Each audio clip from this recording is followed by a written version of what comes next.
भोगीच्या सर्वांना हार्दिक शुभेच्छा. तर मी इथं मस्तपैकी तयारी करते, कारण आज आमच्या दोघांना बाहेर जायचं होतं. का तर ते तुम्हाला मी सांगतेच. तर मी तुम्हाला बरेच दिवसापासून बोलते की मला तुम्हाला काहीतरी सांगायचं आहे, तर तो हा आजचा दिवस असं म्हणू शकता तुम्ही.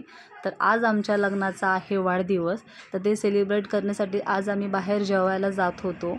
आणि दुसरी गोष्ट महत्त्वाची म्हणजे की ही माझ्या आयुष्यातली खूप महत्त्वाची गोष्ट आहे. आणि हे सांगण्यासाठी मी बरेच दिवस थांबलेले आणि ॲक्च्युली मी व्लॉग पण स्टार्ट करायला बराच उशीर केला, तर मी आज तुम्हाला सांगणार आहे. तर मी प्रेग्नंट आहे आणि मला दुसरा महिना चालू आहे. हे मला उशिरा कळालं, म्हणून मी पण उशिराच तुम्हाला सांगणार आहे. त्यात मी हा दिवस निवडला, कारण ॲनिव्हर्सरीच्या दिवशीच मला ही गोष्ट तुम्हाला सांगायची होती. तर मी आज हे तुम्हाला सांगितली.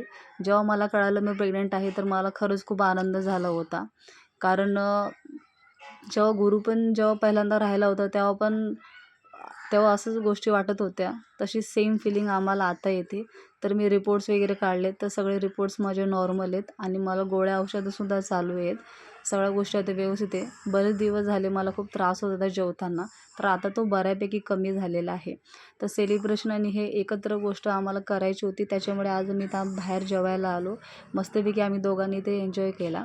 आणि आमची ॲनिव्हर्सरी 2 वेळा असते, एक 7 तारखेला आणि 13 तारखेला. तर 7 तारखेलासुद्धा आम्ही तर छोटासा घरी केक कापला होता आणि आता पण आम्ही छोटासा केक नाही म्हणता येणार, छोटीशी पेस्ट्री आम्ही घेतलेली. तर ते आम्ही दोघांनी एकमेकाला भरून ते सेलिब्रेशन केलं. तर असा होता माझा आजचा दिवस. थँक्यू. बाय.